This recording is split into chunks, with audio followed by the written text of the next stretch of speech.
오늘은 17살 나이에 은 20냥에 타국에 팔려가서 30살에 총리가 된, 한 나라의 총리가 된 청년을 만나보려고 합니다. 노예로 17살에 팔려간 이 청년은 어떻게 해서 한 나라의 총리가 되었는지, 도대체 무슨 생각으로 그 험한 세월을 이겨냈는지, 어떤 자아 정체성을 가지고 이 시기를 지나왔는지, 우리에게 주시는 교훈이 무엇인지를 나누어 보고자 합니다. 그 청년은 오늘 우리가 말씀을 나눌 요셉입니다. 요셉과 관련해서는 오실 그리스도의 모형으로서의 요셉, 그리스도의 모형으로서의 요셉에 대해서, 또 꿈꾸는 자 요셉에 대해서, 꿈꾸는 자가 오는도다, 또 신실한 믿음으로 성공한 요셉에 대해서, 이런 주제의 설교가 많이 있습니다. 그러나 저는 오늘 이런 흔한 주제와는 다른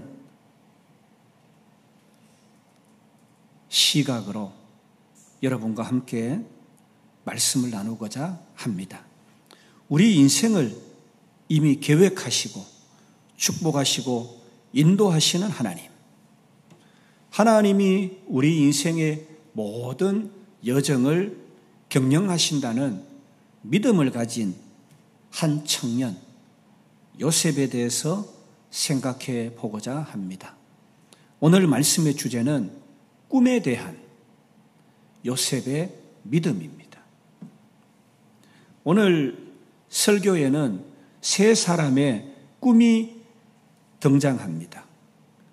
오늘 본문의 주인공 요셉이 직접 꾼 꿈이 있고, 요셉이 왕의 감옥에서 수종들면서 감옥에 투옥된 두 관원장을 만나게 되는데, 이 두 관원장이 꾼 꿈, 그리고 이집트의 왕 파라오, 애굽의 왕 바로의 꿈입니다. 이 세 가지 꿈이 등장을 합니다.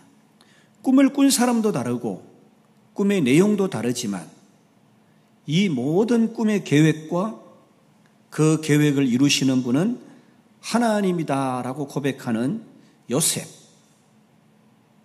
그리고 그 하나님이 나와 함께 하시고 내 삶을 형통하게 하신다는 믿음을 가진 요셉을 만나보고자 하는 것입니다. 요셉은 구약시대 믿음의 족장 아브라함으로부터 시작된 네 번째 족장입니다. 아브라함, 이삭, 야곱, 요셉입니다. 창세기 37장부터 창세기 끝장인 50장까지의 중심인물이고, 비교적 성경에서 굉장히 많은 분량을 할애한, 아브라함이나 이삭보다도 더 많은 분량을 할애한 인물입니다. 요셉은 야곱이 가나안으로 되돌아오기 전 그의 외삼촌 하란의 집에서 태어났습니다. 야곱이 외삼촌 라반의 집, 그 하란에서 요셉은 태어났습니다. 야곱이 늙었을 때 얻은 아들이었고, 또 야곱이 사랑한 아내 라헬이 낳은 아들이었기 때문에 야곱은 요셉을 더 많이 사랑하였습니다. 목동이었던 이 요셉은 아버지 야곱의 사랑을 많이 받았기 때문에 형들이 미워하고 시기를 하였습니다. 우리가 잘 아는 것처럼 야곱은 4명의 2명의 처와 2명의 처의 시중들, 그래서 4명을 통해서 12명의 자녀를 두었습니다. 야곱은 이 요셉을 다른 형제들과 구별하기 위해서 특별히 사랑해서 채색 옷, 그러니까 색동옷을 지어서 입히고 했습니다. 창세기 37장 4절에서 11절에는 형들에게 3번이나 미움을 받는 것을 보여줍니다. 그런데 더 형들에게 미움을 받는 것은 바로 이 요셉의 꿈 때문이었습니다. 요셉은 꿈꾸는 자였는데요. 이 꿈꾸는 요셉이 2가지 꿈을 형들에게 얘기합니다.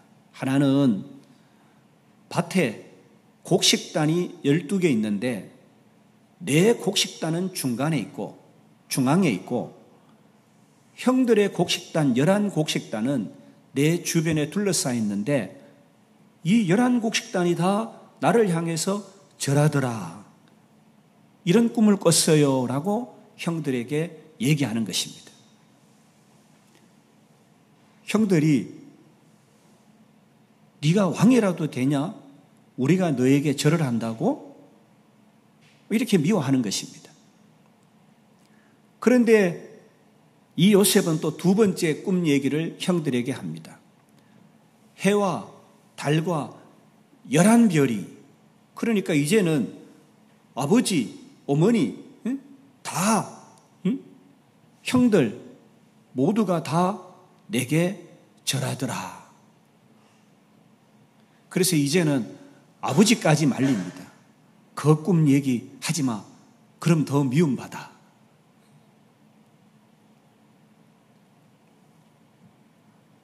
이 꿈들에서 요셉은 형들이 자기에게 절할 때가 올인한 것을 볼 수 있었고 이것이 형들이 미워하는 이유가 되었습니다. 그 즈음에 야곱이 형들이 들에서 양을 잘 치고 있는지 돌아보고 오라고 이 요셉에게 11번째 아들 요셉에게 들로 다녀와라 이렇게 일을 심부름을 시킵니다. 형들은 들에서 양을 치다가 이 색동옷을 입은 채색 옷을 입은 요셉을 발견하면서 이렇게 얘기합니다. 꿈꾸는 자가 온다. 꿈꾸는 자가 오는도다. 그러면서 음모를 꾸밉니다. 형들은 요셉을 잡아서 죽이려고 합니다. 그러나 그때 첫째 형 르우벤이 우리가 죽일 필요까지 있겠니? 그냥 웅덩이에 버리자. 그래서 물이 없는 웅덩이를 파가지고 거기에 옷을 벗겨서 버립니다. 르우벤이 생각하기는 내가 잠시 들로 갔다가 형제들을 다 다른 데로 보내면 다시 돌아와서 이 요셉을 내가 건져줘야 되겠다. 그런 마음이 있었지만 이미 르우벤이 떠난 자리에서 유다를 중심으로 한 형제들은 이 요셉을 발가벗기고 웅덩이에 버려둔 채로 어떻게 할까 수의를 합니다. 그때 이집트로 향하던 상인들이 지나가게 되는 거예요. 그래서 유다는 은 20냥에 이 요셉을 그 노예상들에게 팔아넘겨버립니다. 그때 르우벤이 돌아와서 보니까 이미 동생은 없어졌고 형 르우벤은 할 수 없이 어떻게 하면 되겠냐 동생들과 또 수의를 합니다. 유다를 중심으로 이 요셉이 벗고 간 채색 옷에다가 염소의 피를 묻혀서 아버지 야곱에게 가져옵니다. 그리고 동생이 우리를 만나러 오는 길에 험악한 짐승을 만나서 죽었습니다. 이렇게 얘기를 합니다. 이집트로 팔려간 요셉은 창세기 39장 1절로 6절에 보니까 요셉은 이 이집트의 왕 바로의 친위대장 보디발의 집에 팔려가게 되고 그 집에서 가정총무가 되었습니다. 요셉은 성실하게 일을 했고 그는 그 가정에서 신뢰를 얻었고 주인에게 큰 기쁨을 주었습니다. 그리고 성경을 보니까 다른 사람에게도 비록 노예였지만 큰 축복이 되었다고 기록하고 있습니다.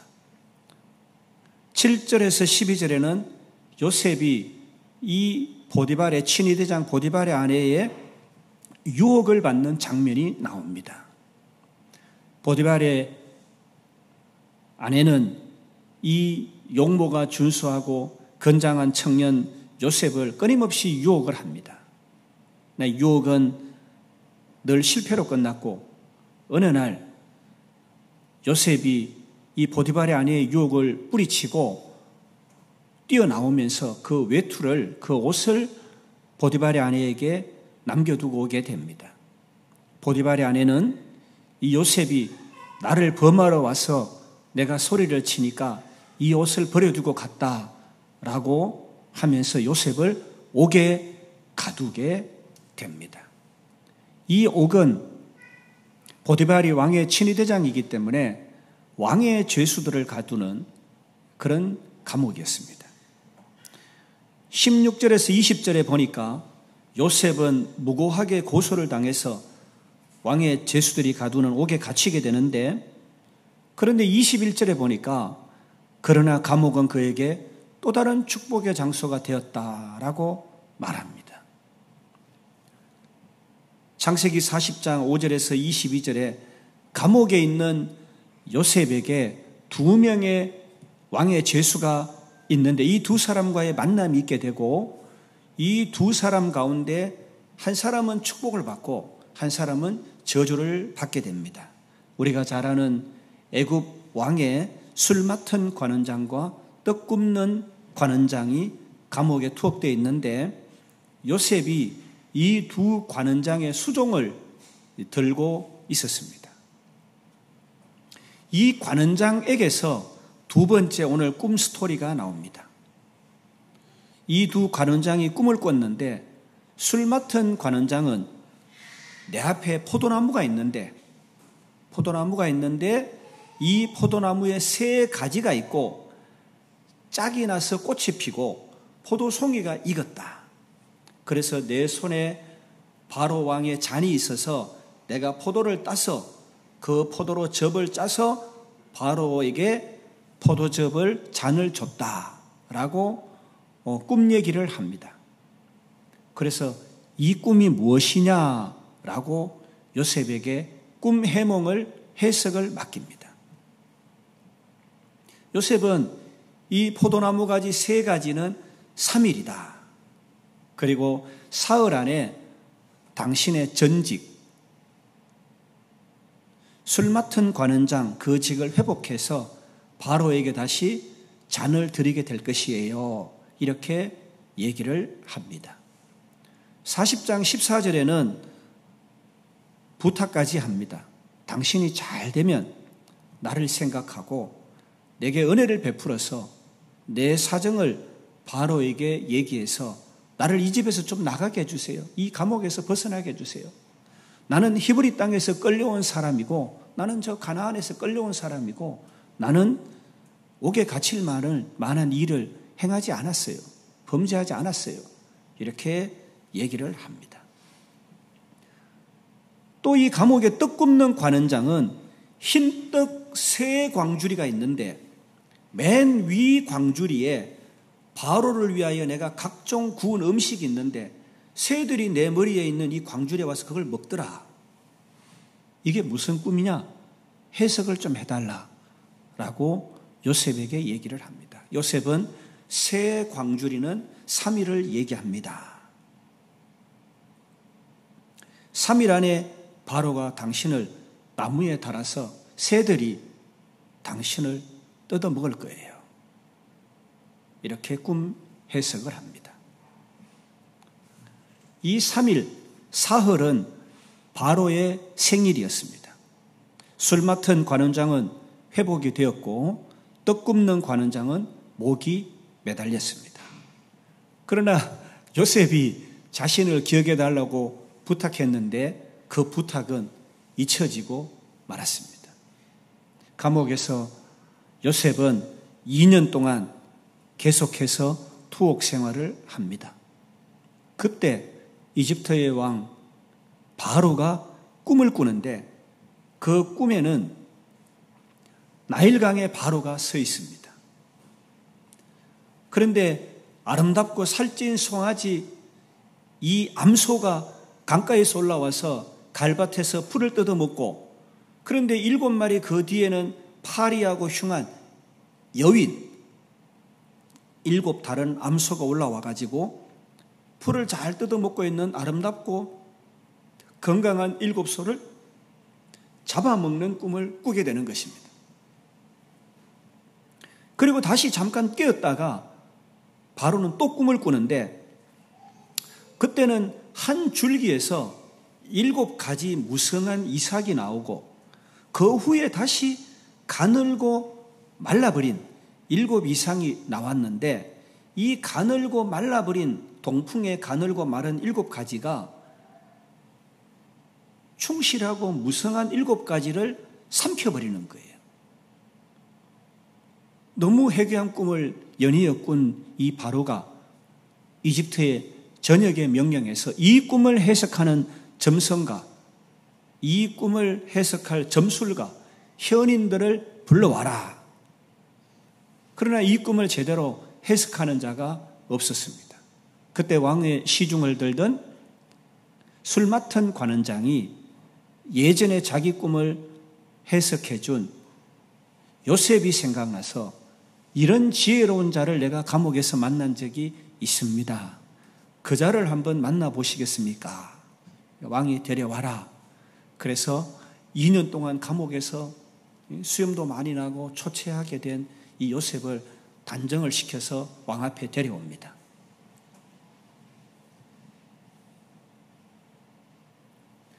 요셉은 하나님이 하실 일을 바로에게 보이셨다라는 믿음이 있었어요. 7 좋은 암소, 7 좋은 이삭은 7년, 그리고 파리하고 흉한 7소는 7년, 그리고 동풍에 말라 속이 빈 7 이삭은 7년의 흉년, 그리고 무성하고 충실한 7가지는 7년의 풍년, 이렇게 해석을 해줍니다. 바로가 그 꿈이 맞는 것 같아. 그런데 그 꿈을 어떻게 하면 좋을까?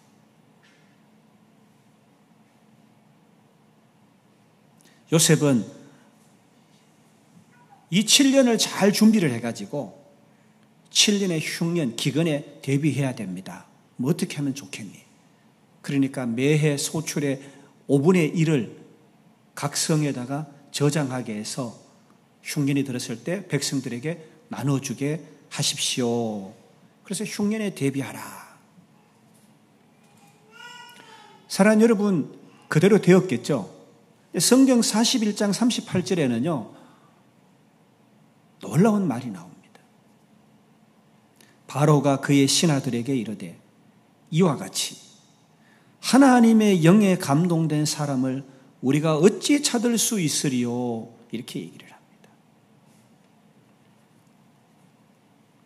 그리고 39절 41절에 이어서 요셉에게 이르되 하나님이 이 모든 것을 내게 보이셨으니 그랬어요. 이 바로가 요셉에게 이런 표현을 하는 거예요. 하나님의 영에 감동된 사람을 내가 만났구나. 하나님이 너에게 이걸 보이셨구나. 바로가 이렇게 얘기하는 거예요. 그러면서 너와 같이 명철하고 지혜 있는 자가 없도다. 이렇게 얘기합니다. 그러면서 이렇게 얘기합니다. 너는 내 집을 다스리라. 내 백성이 다 내 명령에 복종하고 내가 너보다 높은 것은 내 왕자뿐이다. 바로가 요셉에게 이르되 내가 너를 오늘 애굽 온 땅의 총리가 되게 하겠다. 이렇게 얘기를 합니다.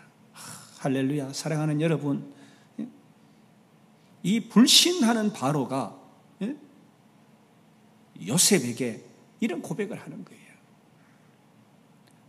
사랑하는 여러분, 우리를 향해서 누가 이렇게 얘기할까요? 너는 하나님의 영에 감동된 사람이구나. 하나님이 내게 보여주셨구나. 너같이 지혜롭고 명철한 자가 없구나. 너는 하나님의 사람이구나.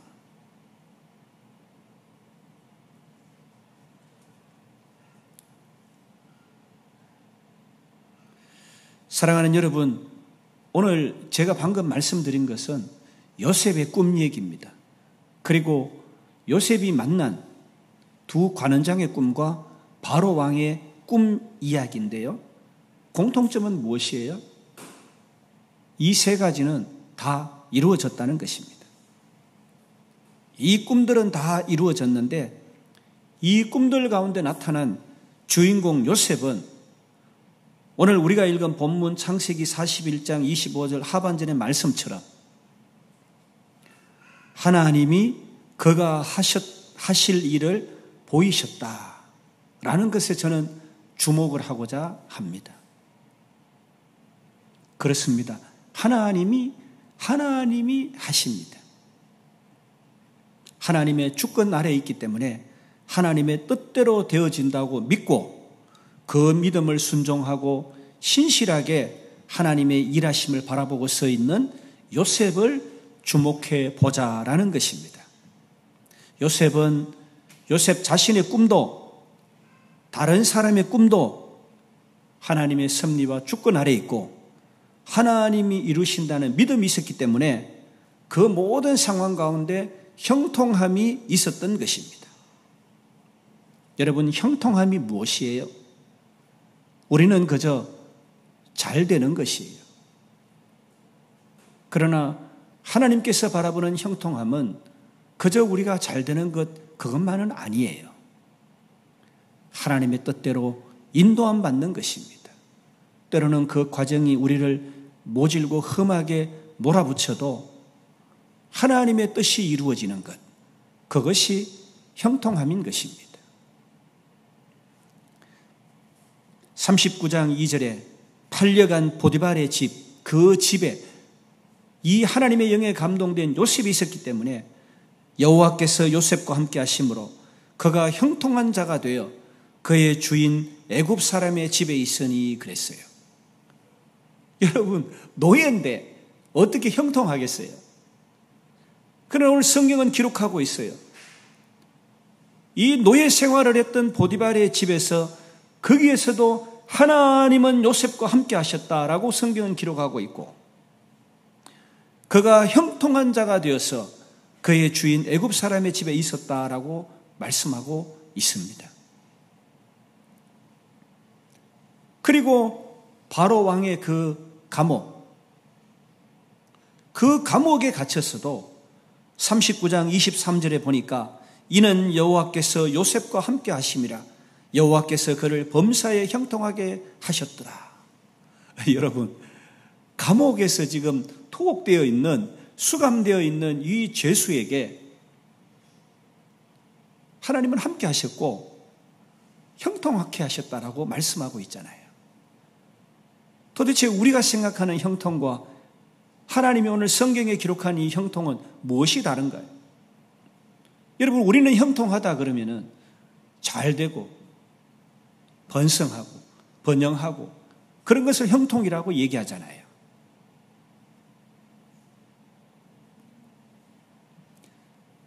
오늘 꿈을 꾸고 꿈을 해석하고 해몽한 이 요셉, 그 요셉이라는 사람, 청년의 믿음은 무엇일까요?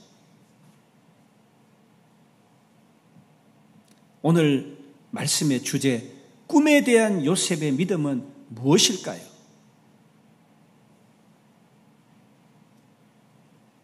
요셉은 그의 인생이 주님의 주권 아래에 있기 때문에 꿈만이 아니라 요셉이 지나고 있는 모든 삶, 모든 일상이 주님의 뜻 가운데로 인도함 받는다는 믿음이 있었습니다. 그래서 창세기 41장 25절 오늘 본문의 말씀처럼 꿈조차, 그걸 뭐라 그랬어요? 하나님이 보이신 것이라고 요셉이 고백했잖아요. 하나님이 보이신 것이다. 이런 믿음이 있었어요. 하나님이 나와 우리 모두의 삶 가운데 함께 하신다는 믿음, 그리고 우리는 알 수 없으나 하나님의 계획은 완전히 서시고 완전하시고 하나님은 그 뜻을 이루어 가신다는 믿음이 있었습니다. 사랑하는 여러분, 우리는 하나님께서 이 우주 만물을 창조하기 전 만세전에 우리에게 예정을 입히시고 그 예정 아래 구속, 구원을 허락하셨고 그 하나님의 크고 놀라우신 경륜과 섭리 가운데 살아가도록 창조함 받았습니다. 우리가 어떤 삶을 살든지 간에 어떤 상황 가운데 있든지 간에 이것은 불변의 진리입니다. 그러므로 우리는 하나님의 섭리와 주권을 인정하고 능하신 그분의 손 아래서 겸손하게 하나님을 신뢰하고 의지하고 하나님을 믿는 견고한 믿음 위에 서야 합니다. 하나님이 하십니다. 하나님의 뜻이 내 삶 가운데 이루어지시기를 원합니다. 이제 말씀을 정리하면서 설교를 맺을까 합니다. 너무도 아름다운 한 청년의 성공 스토리 뒤에는 가족에게 미움받아서 버림받은 너무도 가슴 아픈 일, 그리고 참담한 노예 생활, 그리고 무고하게 억울하게 감옥에 갇혀서 감옥 생활을 한 참담한 시절이 있었습니다. 어쩌면 우리는 그보다는 약할지 모르지만 그와 같은 인생을 살고 있는지도 모르겠습니다. 수고하고 때로는 험한 세월을 이겨내야 하고 말할 수 없는 번민으로 기도하며 밤을 새기도 하고 주여 주여 주님을 찾지 않고는 서 있을 수 없을 때도 있습니다. 사랑하는 여러분, 요셉에게 꿈을 보이시고 그 꿈을 이루신 하나님께서는 요셉의 삶을 계획하신 것처럼 우리의 삶도 우리의 인생도 계획해 놓으신 하나님이시다는 것을 믿으시기 바랍니다. 이것을 믿어야 합니다. 그리고 하나님의 계획하심 아래 살아가는 우리들이라는 것을 인정하고 나는 오늘도 내일도 주님의 주권 아래 살아갑니다. 그렇게 고백하면서 살아야 합니다. 요셉이 그에게 바로를 소개해 준 이 술 맡은 관원장을 만나서 궁극적으로 이집트에서 그의 운명, 놀라운 역사를 이루게 되었을 때 그는 어디에 있었습니까? 그는 감옥에 있었습니다. 하나님께서 그를 감옥에 보내신 이유는 그를 요셉을 바로에게 소개시켜 줄 사람이 감옥에 들어올 것이었기 때문입니다. 하나님이 요셉을 감옥에 보내신 것은 바로를 소개해 줄 사람을 만나게 하기 위함이었다라는 것입니다. 요셉의 삶은 그렇게 되도록 계획되어 있었습니다. 마찬가지로 하나님께서는 우리의 삶도 계획해 놓으셨습니다. 우리 가운데 일어나는 모든 일들, 그것은 하나님의 뜻과 하나님의 경륜과 섭리 가운데 되어지는 것입니다. 그분은 우리의 삶을 미리 결정하고 준비해 놓으셨습니다. 우리는 다만 순적히 하나님의 계획, 하나님의 목적 가운데로 인도함 받는 것입니다. 예레미야 29장 11절에는 너희를 두고 계획하는 일들을 오직 나만이 알고 있다. 내가 너희를 두고 계획하는 일들은 재앙이 아니라 번영이다. 너희에게 미래에 대한 희망을 주려는 것이다. 나 주의 말이다. 우리 주님께서 말씀하셨어요.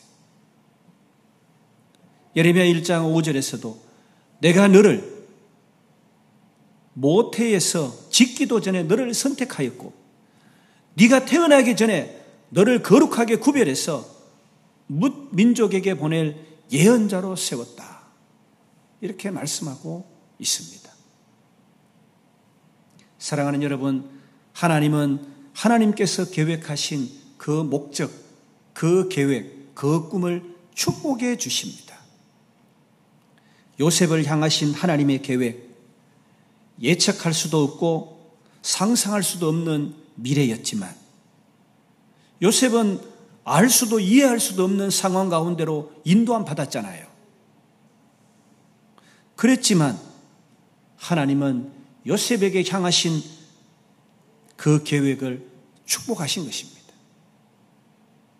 반드시 하나님은 하나님의 계획을 축복하십니다. 반드시 하나님은 하나님의 사람의 꿈을 이루어 주십니다.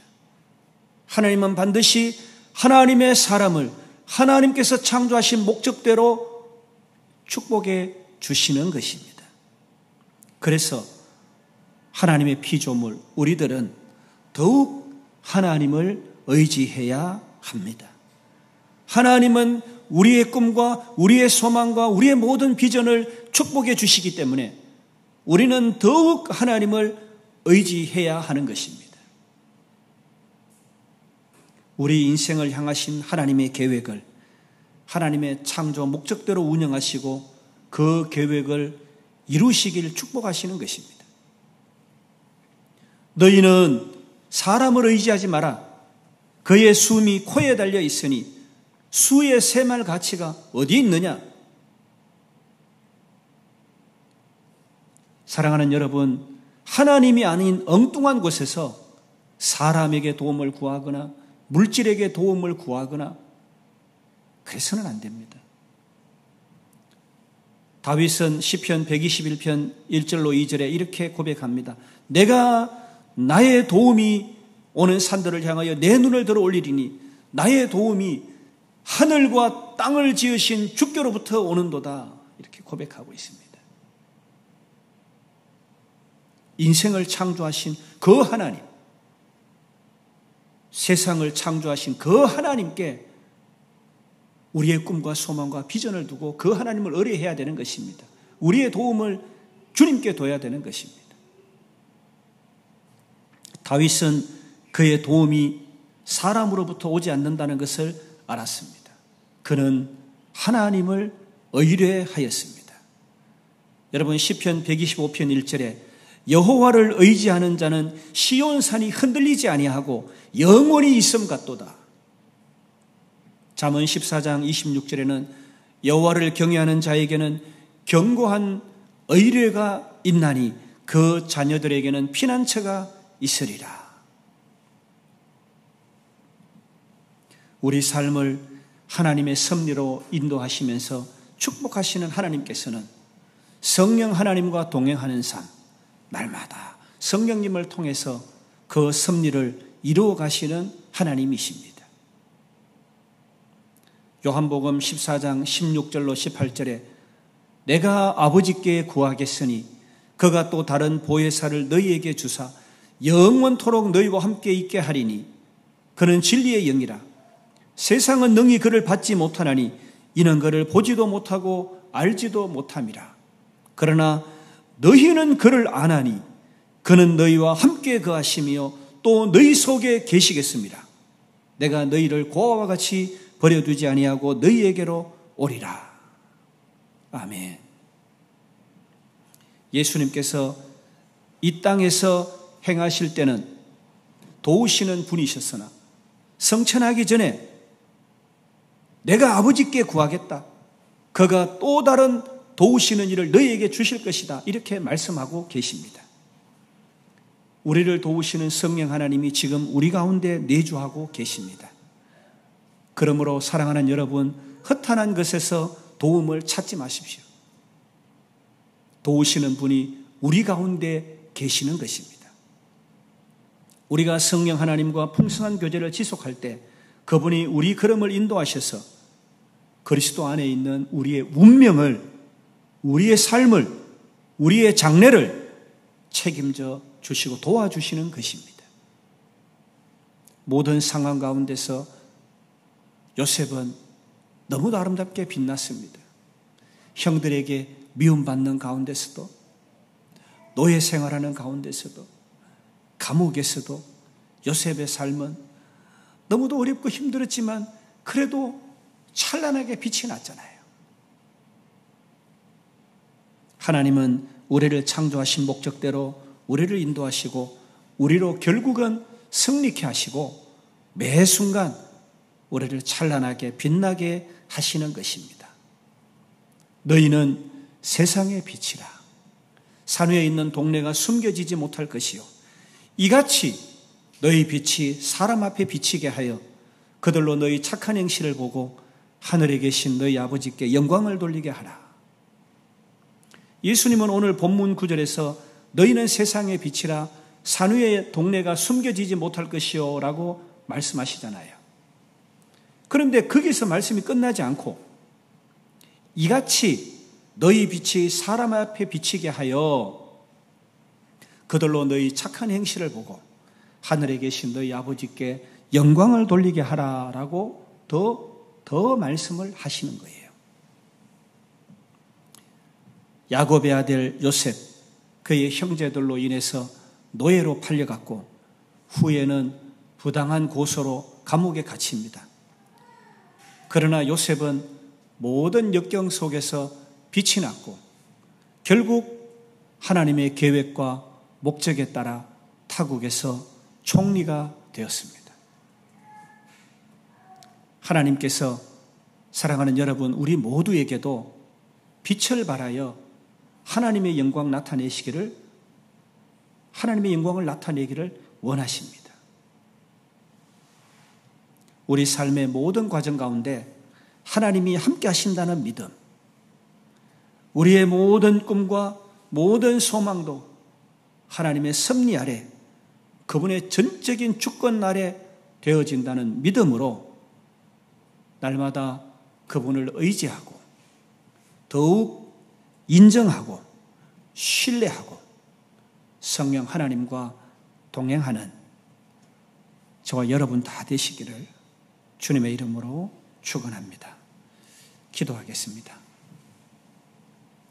고맙고 감사하신 아버지 하나님, 오늘 요셉에게 하나님께서 이처럼 놀라운 믿음 허락하신 것 같이 우리에게도 주를 믿는 이 견고한 믿음을 허락하여 주옵소서.